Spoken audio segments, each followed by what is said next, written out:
दुष्ट लोग बड़े बड़े ढोंग करके लोगों को फंसाते हैं। मैं एक उदाहरण एक कहानी से देना चाहता हूँ। एक शेर बूढ़ा हो गया था। वह शिकार मारने के काबिल नहीं रहा था, परंतु शेर तो शेर होता है। उसको जीव जंतुओं को मारकर खाने की आदत होती है। उसने एक तालाब के किनारे दलदल के पास बैठ करके राम का नाम लेना शुरू कर दिया। वहाँ से एक खरगोश की टोली जा रही थी, तो खरगोश ने उससे नमस्कार किया और कहा कि आप यहाँ क्या कर रहे हो। तो शेर ने कहा कि भाई मैं भगवान का नाम ले रहा हूँ, क्योंकि अब मैं बूढ़ा हो गया हूँ तो मुझे मरना तो है ही, तो इसलिए मैं मरते से पहले भगवान का नाम ले रहा हूँ। परंतु क्या करूँ, प्यास लगी है। अब मेरे अंदर इतनी सामर्थ्य नहीं है कि मैं इस तालाब से पानी पी सकूं। तो खरगोशों को उस शेर पर दया आ गई और वो खरगोश शेर को पानी पिलाने के लिए उस तालाब में घुसे, और तालाब में घुसने से वो दलदल में फंस गए। पहले एक खरगोश फंसा, फिर दूसरा खरगोश फंसा, फिर तीसरा खरगोश फंसा। इस तरह से खरगोशों की टोली शेर को पानी पिलाने के उद्देश्य से उस दलदल में फंस गई। फिर शेर ने सारे खरगोशों को पकड़ कर खाया। इस कहानी से सिद्ध होता है कि दुष्ट लोग बड़े बड़े ढोंग करते हैं शरीफ आदमियों को फंसाने के लिए, और खरगोश जैसा मूर्ख जो दुष्ट की दुष्टता को समझने की बजाय उस पर दया करने लग गया। दूसरी बात यह है, दुष्ट लोग हमेशा सज्जन पुरुष को फंसाने के लिए ऐसा ढोंग करते हैं कि सज्जन पुरुष को उस पर दया आ जाए, और दया आ जाए तो उसको फंसा दे।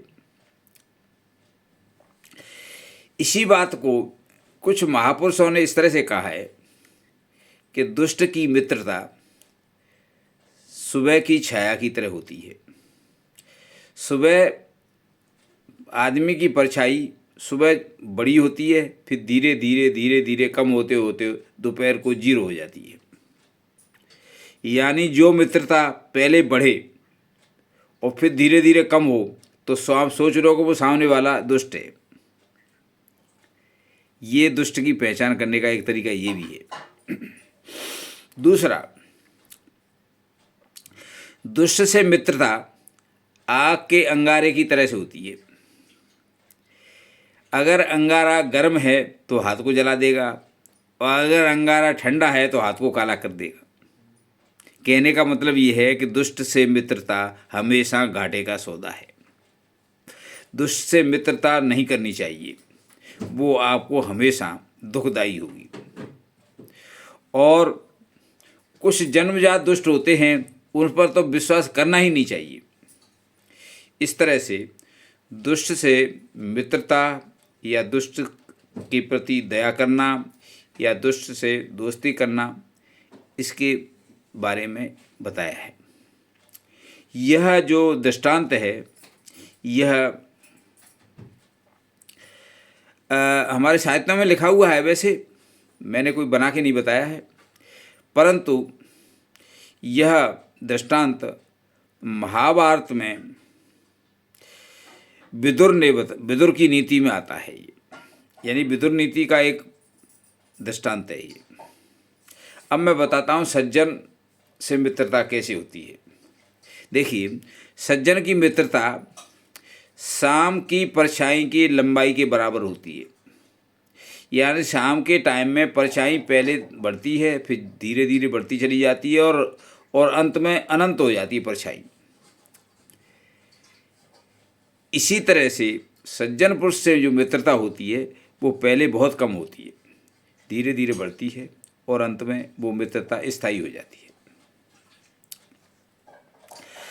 अब मैं आपको बताना चाहता हूँ कि व्यवहार में आपको 3 तरह के आदमी मिलेंगे।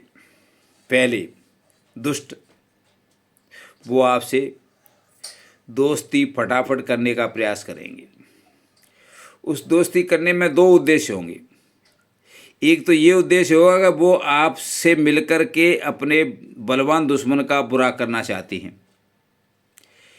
एक ये है कि वो आपसे मिलकर के अपना कोई उल्लू सीधा करना चाहती है, कोई स्वार्थ सिद्ध करना चाहती है। ये दुष्ट की दोस्ती है। दुष्ट हमेशा दोस्ती कैसे करता है कि आपके खाली समय में आपके पास आएगा, आपके अनुकूल बातें करेगा, आपको जो अच्छी लगने वाली बातें करेगा। जब भी आप बोर होंगे तो आपके पास में आपको कंपनी देने आ जाएगा और मीठी मीठी बातें करेगा, और आपके कई ऐसे कामों को करने का प्रयास करेगा जिससे आप उससे प्रसन्न हो जाए। यह दुष्टता की मित्रता है, दुष्ट की मित्रता का लक्षण है, वो ऐसे बढ़ाता है। सज्जन पुरुष अगर आपसे मित्रता करना चाहता है तो वो तुरंत मिलने आपसे नहीं आएगा, और जब आप बुलाओगे तो आएगा, नहीं बुलाओगे तो नहीं आएगा, और बाद में आपको लंबे समय बाद आपसे मिलने आएगा और सामान्य बात करके चला जाएगा। अब लंबे समय में मिलने वाले 2 तरह के आदमी होते हैं। एक तो वो आदमी जो आपको देखना चाहते हैं, लंबे समय इंतज़ार करना चाहते हैं कि आप है कैसे, चतुर आदमी होते हैं वो। एक वो आदमी जो आपसे जो कमज़ोर हैं, डरपोक हैं और आपसे डरते हैं, वो आपसे मिलना ही नहीं चाहते हैं। 2 तरह के आदमी होते हैं। इसलिए लंबे समय में मिलने वालों में सज्जन भी होते हैं और डरपोक भी होते हैं।